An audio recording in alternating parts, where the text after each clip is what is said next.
Welcome back to our absolutely gorgeous League Unlocked studios. My name's Eric, and the 2019 NALCS preview show begins. Han Solo this time, rolling through it, and we have one playoff team that we haven't covered yet. Of course, it's the surprise squad from FlyQuest after being pretty terrible, to be honest, in the 2018 spring split. They rebounded in summer with a couple of different looks at their roster, specifically support. They were moving around a whole bunch of different times, but they actually made the playoffs at 10-8 in the summer split. And heading into 2019, I think the core of this roster you can probably keep intact heading into the NALCS because they performed, I would say they overperformed what people were expecting in summer. Obviously, it's up in the air who will actually be coming back. Flame has said he's exploring other options because his contract is up. We have the Santorin and Meteos tandem.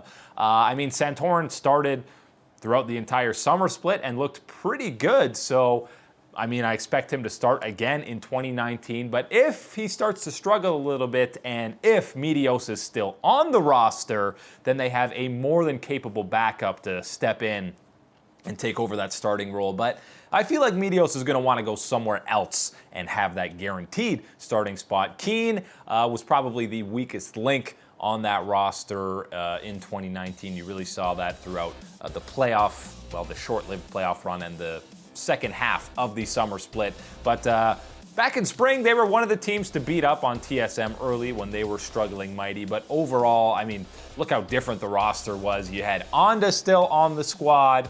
Shrimp played some games as well in spring. Then you jump ahead to summer. They had their crazy base race against 100 Thieves. And that was really, they had a couple games like that. They had back-to-back weeks, this and then against TSM, that really got them in the playoff hunt, winning games that they probably shouldn't have. So if the other teams didn't make those bonehead macro calls, then maybe we're not talking about FlyQuest as a playoff squad.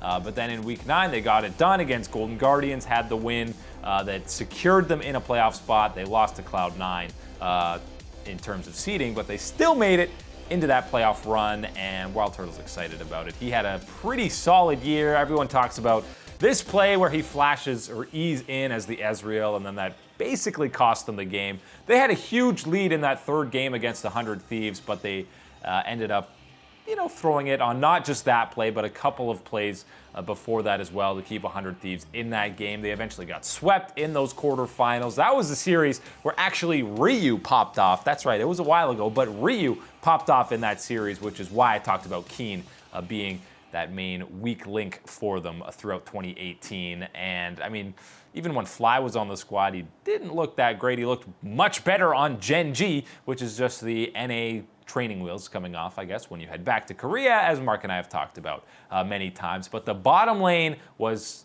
definitely far and away the strength for FlyQuest in 2019. So WildTurtle, you saw all the fantastic, by the way, off-season content that he did when he went to Worlds. So clearly FlyQuest are more than comfortable making him the face of the entire franchise. I'd be shocked if he wasn't around in 2019. Him and JJ seem to be developing a pretty decent chemistry, so I expect JJ to be back as well. He split time with so many different supports throughout 2018, but finally, towards the end, they realized that, you know what, he's actually the best support, and we're going to roll with him going forward, and that's exactly what they did. But the mid lane, if they're making a move, I think it comes there with Keen, and they have an import slot available, even if they maintain Flame in that top lane, which I think they probably should, because Santorin is a North American player. And we're talking about Kuzan in the mid lane, who recently left Hanwha Life Esports. He's a free agent. He's been taking English lessons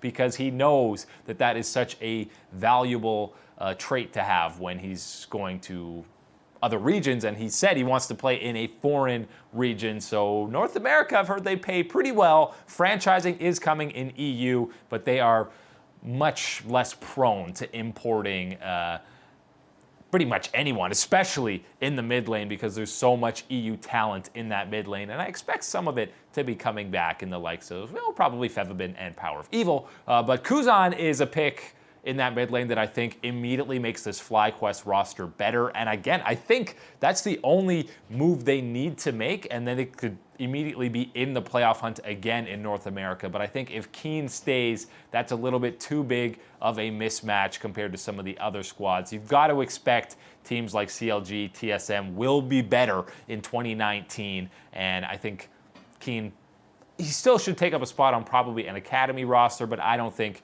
he'll be on an LCS starting lineup unless FlyQuest can't find a replacement to get there. But I think if you put Kuzan in that mid lane spot for them, they're looking pretty good.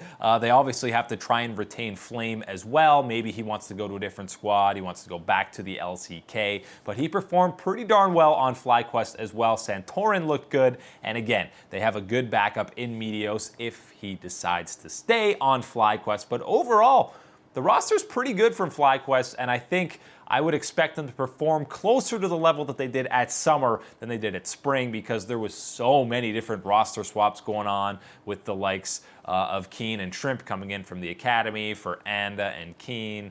Or Anda and Fly, excuse me, and then JJ was swapping around. It was only Flame and WildTurtle that were the constants in spring. Summer, they focused in on one roster more so, and you really saw the results because of that. So I expect them to do that again in 2019, and it actually seems like it's a very well-run organization as a whole, so expect decent things from FlyQuest in 2019. I mean, I'm not going to say they're going to go on a run through the playoffs, but I think they could fight for one of those final playoff spots, assuming that the roster that they have, they keep 4/5 the same and maybe bring in a new mid laner, which is what I expect them to do. But who knows? They could trade everyone but WildTurtle. They could get rid of WildTurtle. What do I know? The offseason is a dark and crazy time, and it's only going to get crazier in the next week or so.